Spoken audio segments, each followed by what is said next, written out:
Man is the master. Metal is his slave. But new discoveries on Earth and on a dangerously close planet nearby suggest that we could face a threat from monsters made of metal, naturally evolving machine-like entities, creatures who don't just tear up our assumptions about the very nature of life itself, but who could challenge and defeat us for control of our planet. We often assume that aliens would be interested in us, but these might just be interested in our planet's hot core. January 2018, Great Britain. A scientist builds a machine with almost godlike powers. It is designed to create life, but not as we know it. This machine we built to explore the origin of life and to make artificial life forms. By making inorganic cells, the machine brings together different chemical compounds. We put them onto the surface of the planet, if you like, and let them interact with one another. Then we're looking for droplets that literally burst into life. Within a few seconds, they'll start doing really strange things as they explore more of their environment. So you go, this one starts bursting around spontaneously. The cells in the dishes act like they're living, but it's not life as we know it. These are completely dead. We're just looking at how inorganic cells can take on lifelike properties and fool us into thinking it's alive. And then at some point, we're going to be able to not tell the difference, and then maybe it is alive. Cronin's life-making machine is programmed to automatically alter and adapt its chemical recipes, carrying out a kind of unnatural selection, evolution of a new form of life in a lab at high speed. But I basically think we now know how to make life in the lab. Within the next decade, we will have made some very odd-looking life forms. The life forms Cronin is working on are like nothing found on Earth. In my lab, we've been trying to make primitive life forms based on an iron oxide. Could life exist based on metal instead of carbon? If we manage to make life in the lab, that will allow us to change our entire set of parameters of how we would look for life in the universe. Bizarre as it seems, Cronin's and other experiments are not only persuading scientists that inorganic life is possible, they are already speculating what that life might look like and where in the universe we might find it already existing. Their research has led them to look again at a nearby star. 55 Cancri is a sun-like star. It's just a little bit smaller and a little bit less massive than our sun. It's a star that is only 40 light years away, which is basically the equivalent of being in our astronomical backyard. Around this nearby sun, they discover an exoplanet of a type astronomers call a super-Earth. There's this planet called Janssen. It's about twice the diameter of Earth and about 8 times as massive. It's like Earth, but on steroids. Janssen is half the size of the gas giant Neptune, but it is made out of solid rock. And like our own planet, this super-Earth may well harbor life. Super-Earths are good candidates for finding life because they're going to have a lot of interesting elements on them. A lot of heat and gravity to drag these materials together so the processes that give rise to biology can start. For life forms made from rock or metal to evolve, geological, chemical, and climatic conditions would have to be just right. Astronomers have used Hubble Space Telescope to look at Janssen and look at its atmosphere. It seems like Janssen does have an atmosphere, and it actually might be kind of thick, and it might be kind of Earth-like with a lot of nitrogen and some oxygen and maybe even some water. Like Earth, but in one important way, very different. If you were standing on the surface of planet Janssen, the sun in the sky would appear 60 times bigger, and it would be 3,600 times brighter than our sun. Janssen is very, very hot. It's something like 4,000 degrees Fahrenheit. That is just far and beyond anything we can even imagine. For humans, this super-Earth is a vision of fiery damnation. You would see liquid metal precipitating like rain out of the atmosphere. You would be buffeted by incredibly high-speed winds coming from every direction. It would be like visiting Dante's version of hell.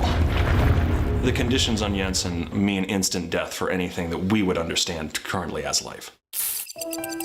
Life on Earth is centered on DNA, on proteins being arranged in different orders. And it's all kind of delicate. If you put too much heat into it, those chains of proteins fall apart, and life becomes next to impossible. The intense heat is enough to turn solids into fluids. Hell for organic life, but an atmosphere and climate necessary for the evolution of inorganic beings. This planet has oceans, but they're oceans of lava. On a planet like Janssen, you'll have molten lakes of metal, of rock. Would they act sort of analogous to an ocean on Earth that creatures could live in? If you move away from carbon and carbon-based molecules, you can ask, could you create life out of inorganic chemistry? We know of the potential for inorganic life from laboratory tests, but such a different form of life would break all the rules of biology as we know them. How would such creatures look, or think, or behave, even on a chemical level? That's one of the amazing things about the prospects for finding life on foreign worlds, is that the chemistry that's available we can't even imagine. Liquid metal creatures sounds extreme, but we've actually started building the first initial blocks of them here on Earth. Imagine what a lab the size of a planet given billions of years could accomplish. Sci-fi writers have already imagined such fluid metal monsters in the Terminator movies. Because of the nature of the place that they live, it would be almost impossible for any component to them to be solid. It would be very difficult to imagine them having anything resembling a skeleton. So, if anything, it would be more like amorphous blobs, perhaps like the T-1000. Liquid metal organisms living in the fiery lakes of Janssen, growing red hot and able to shapeshift into any form they want. Do you take a more spherical shape to conserve energy, to have as little surface area compared to your internals as possible? Do you take a more elongated shape for predatory activities? Such liquid metal beings would have evolved as we have evolved, to adapt and to survive the conditions around them. The idea that they move around by manipulating magnetic fields within their own body would potentially mean they could do so with objects around them as well. Is it impossible that after billions of years on this fiery super-Earth, evolution will have produced creatures as advanced or more advanced than on our own cold, wet Earth? I think if they're good at working metal, they would be able to potentially make metal structures in ways that we're not as used to and not as skilled at. I mean, they'd be used to working with things in their molten state and would have had to have developed the techniques for doing so. They would be taking advantage of the tremendous amount of energy pouring in from their star. Having mastered the elements on their home world, would they then look, as we do, to venture into space? The beings on Janssen, if these metallic liquid T-1000s do exist down there, would look at Earth and see an absolute hellscape. They would all freeze to death. But if the Janssenites can travel through the bone-chilling vacuum of space to get here, then they will have the technology to overcome anything the Earth can throw at them. Their spaceships will obviously emulate the environment on their planets. They would have to keep those temperatures and the pressures sufficient to keep themselves together and to keep themselves from solidifying. What's more, there are places on the Earth where the liquid metal Janssenites might feel almost at home. If they were looking at visiting Earth, volcanoes might be a reasonable place to go.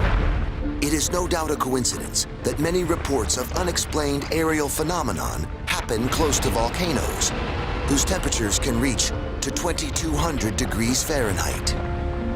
There's string reporting of UFO reports in different volcanoes throughout the world. Are they visitors from Janssen or a similar type planet? They'd have to go fairly deep into our mantle before they got to a spot where they would consider it to be real beach-like for them. Earth's molten outer core, 1,800 miles inside the planet, has temperatures of 4,000 degrees Fahrenheit, the same as Jansen's scorching hot surface. The liquid metal aliens could be swimming in the molten ocean beneath our feet right now, unbeknownst to us. I would imagine if these aliens turned up, it would be entirely bizarre. Would we tell the difference between an inorganic life form visiting and a meteorite going through the Earth's atmosphere really hot? I don't know.